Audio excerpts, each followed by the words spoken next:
Good morning, ladies and gentlemen. I'm going to do a quick run through of the review sheet for the reproduction quiz that's on your Google Classroom now. All this information, this is all the information you need so that you can pass that quiz. Okay, it's not that difficult. You just gotta read the questions and find the answers on here. I'm gonna highlight what's on the paper here though. So, reproduction quiz. I'm gonna use the review sheet. It has all the answers. All right, first thing we gotta talk about is meiosis and mitosis. Some of the classes had gone over this. I know mine had not. So just a quick review. Meiosis is what we do, okay? How me, reproduce, me. Mitosis, it's used to fix cuts or to reproduce the same cells over and over again. So toes, mitosis, when you have a cut in your toe, your skin cells are going to reproduce the same exact cells. It's not going to grow a new toe. It's just going to fix the cut that you have there. Then here are our familiar words. Oh, and with meiosis, I use this example in my class. For the chromosomes, each person has 46 chromosomes. To make a new person, you get half from mom, half from dad to make you 46. So 23 from mom, 23 from dad, and that gives the new person 46 chromosomes.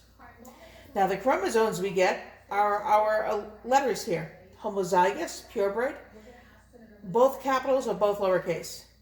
Heterozygous is a hybrid. It has one of each, one uppercase, one lowercase.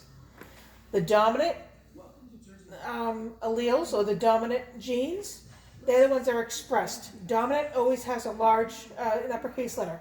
Dominant, uppercase, all the time. Recessive only can be two lowercases. Okay? Then we have our genotype and our phenotype. The genotype is the genes combo. Capital A's, lowercase a's, uppercase, lowercase. The phenotype is what we see. It's what gets expressed. So my little drawing down here, she has blue eyes and black hair. Okay? So those are the big things. Genotype are the actual genes, and phenotype is what we see.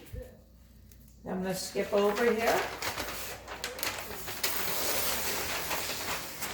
Now we're on to our Punnett squares. These can actually be fun. I know I have fun doing them, but I'm a science and math geek, so that's probably why. So the Punnett squares, this is how we determine what the offspring or the babies are going to, what genes are going to have for the offspring or the babies, okay? And just remember, it's like cross multiplying. Each box is going to have one from mom and one from dad. Like we talked about the chromosomes. Each person has 46 chromosomes. We got 23 from mom and 23 from dad.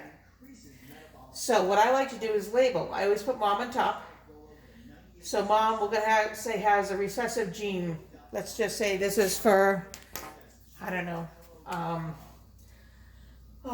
let's say brown hair. I know it's not bees, but so brown hair and blonde hair. Blonde hair is going to be two lowercase, and brown hair is going to be two uppercases or uppercase, lowercase. So mom, she has blonde hair. Dad, he has brown hair. So again, each box, you're going to cross multiply. Each box gets one from mom, one from dad. One from mom, one from dad. One from mom, one from dad. One from mom, one from dad. Okay? And then the outcome is we're looking at 100% brown.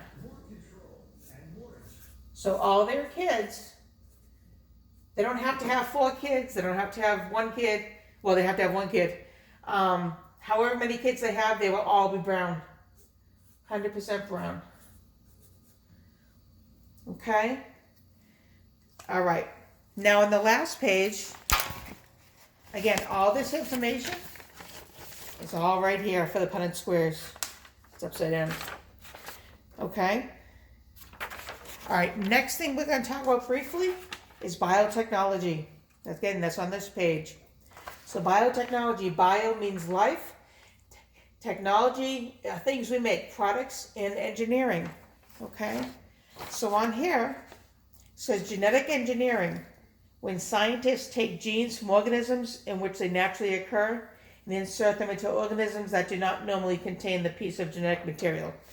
Okay, all that's saying is the genes we have from mom and dad, if this is like humans, you could take, actually humans is a bad thing, you can't really mix species like that, but so for dogs, we've talked about in class about how you have different hybrids of dogs, like the Labradoodle is a combination of a poodle and a Labrador retriever.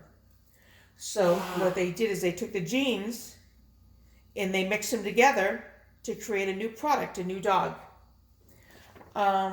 Artificial selection is when you intentionally reproduce of individuals in the population that exhibit the most desirable traits.